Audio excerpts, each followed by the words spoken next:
जय हिंद मेरे प्यारे छात्रों। आज आप लोग को हिंदी के most VVI objective question new model paper का लेकर आए हैं। अगर हिंदी में 50 में 50 ऑब्जेक्टिव में नंबर लाना चाहते हैं तो प्लीज़ इस वीडियो को जरूर देखिए और चैनल पर नए तो जरूर सब्सक्राइब कर लीजिए। न्यू मॉडल पेपर का सेट 1 है, प्लीज़ देख लीजिए पूरा वीडियो। देखिए प्रश्न नंबर 1 क्या करा कि श्रम विभाजन जाति प्रथा के लेखक कौन है? महात्मा गांधी, जवाहरलाल नेहरू की राम मनोहर लोहिया की भीमराव अम्बेडकर। देखिए ये काफ़ी इंपॉर्टेंट क्वेश्चन है। प्रश्न नंबर चौदह कि बिल्कुल राइट आंसर ऑप्शन डी हो जाएगा। चलिए 15 नंबर प्रश्न देखिए, काफ़ी ज़्यादा इंपॉर्टेंट है। करा एक वृक्ष की हत्या कविता किस काव्य संग्रह से संकलित है? इस क्वेश्चन में दीपशिखा से कि ग्राम्य से कि इन दिनों से कि चिंता से। देखिए एक वृक्ष की हत्या कविता किस काव्य संग्रह से संकलित है तो हो जाएगा इन दिनों। ऑप्शन सी बिल्कुल करेक्ट आंसर हो जाएगा। चलिए 16 नंबर प्रश्न करा कि गरीब बस्तियों में क्या हुआ था? कई शिशु पैदा हुए थे कि दंगे, आगजनी और बमबारी हुआ था कि धमाके से देवी जागरण हुआ था कि इनमें से कोई नहीं। देखिए 16 नंबर प्रश्न काफ़ी ज़्यादा इंपॉर्टेंट है। ऑप्शन सी बिल्कुल राइट आंसर हो जाएगा। जब परीक्षा की दृष्टि से वही आप लोग को ऑब्जेक्टिव क्वेश्चन करवा रहे हैं। करा कि सृष्टि की विकास थमा का प्रथमा अक्षर क्या है?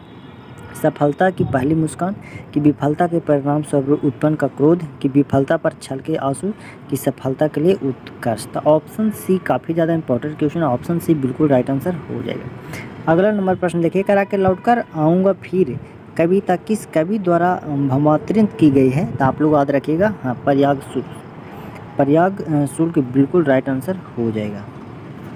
चलिए 19 नंबर प्रश्न करा कि मेरे बिना तुम प्रभु किस भाषा से अनुवादित है?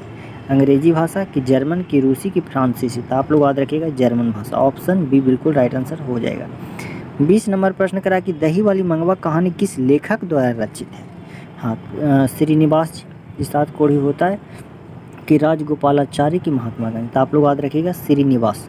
वीडियो अच्छा लगे तो प्लीज़ एक लाइक सब्सक्राइब जरूर कर लीजिए। 21 नंबर प्रश्न काफ़ी ज़्यादा इंपॉर्टेंट करा कि भारतीय संविधान के निर्माण में महत्वपूर्ण भूमिका किसकी थी? भीमराव अम्बेडकर जी की, ज्योति फुले से, राजगोपालाचारी की, महात्मा गांधी। तो आप लोग याद रखिएगा भीमराव अम्बेडकर काफ़ी ज़्यादा इंपॉर्टेंट क्वेश्चन। चलिए 22 नंबर प्रश्न करा कि सभ्य समाज की आवश्यकता क्या पड़ती है? सभ्य समाज की आवश्यकता क्या है? तो आप लोग याद रखिएगा जाति प्रथा बिल्कुल राइट आंसर हो जाएगा।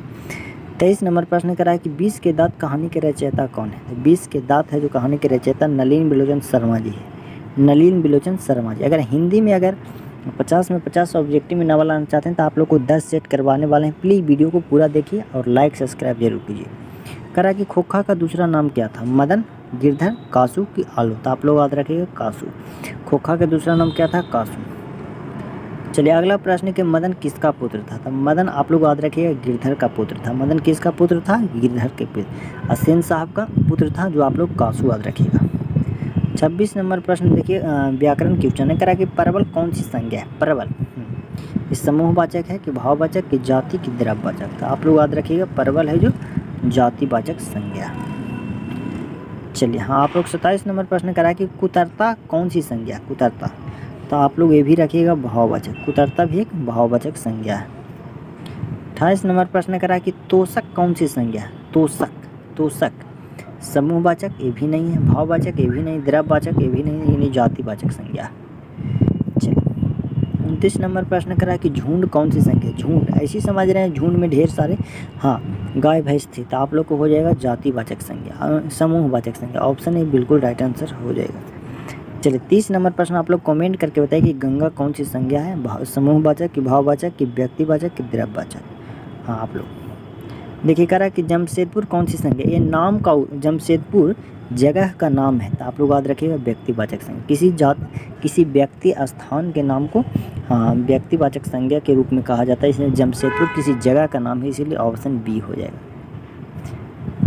चलिए 32 नंबर प्रश्न करा कि यथासंभव में कौन सी समास है? तो आप लोग याद रखिएगा ये अव्ययभाव समास। कौन सी? अव्ययभाव। 33 नंबर प्रश्न करा कि अपराधी इनमें कौन सी समास है? तो अपराधीन में आप लोग को याद रखिएगा तत्पुरुष समास है। चलिए अगला प्रश्न करा है कि पतझड़ में कौन सा समास है? तो पतझड़ में ये भी तत्पुरुष समास है। चलिए अगला प्रश्न करा है कि चरित्र चित्रण निम्नलिखित में से कौन सा समास है? तो आप लोग ये भी याद रखिएगा ये भी तत्पुरुष समास है। चलिए 36 नंबर प्रश्न करा कि काल के कितने भेद होते हैं? काल के कितने भेद होते हैं? काल के 3 भेद होते हैं। चलिए आप लोग जानते ही होंगे, भूतकाल, वर्तमान काल और भविष्यत काल। चलिए ऑप्शन सी बिल्कुल राइट आंसर हो जाएगा। चलिए कह रहा है कि वर्तमान काल के कितने भेद होते हैं, काफ़ी ज़्यादा इंपॉर्टेंट क्वेश्चन रहता है, आप लोग याद रखिए 5 भेद होते हैं। चलिए 38 नंबर प्रश्न करा है कि भविष्यत काल के कितने भेद होते हैं, तो भविष्यत काल का आप लोग याद रखिएगा 3 भेद होते हैं। 39 नंबर प्रश्न करा है निम्नलिखित शब्दों में कौन सा शब्द तत्भव है, ये आप लोग को हो जाएगा पलंग। पलंग एक तत्भव शब्द का उदाहरण है।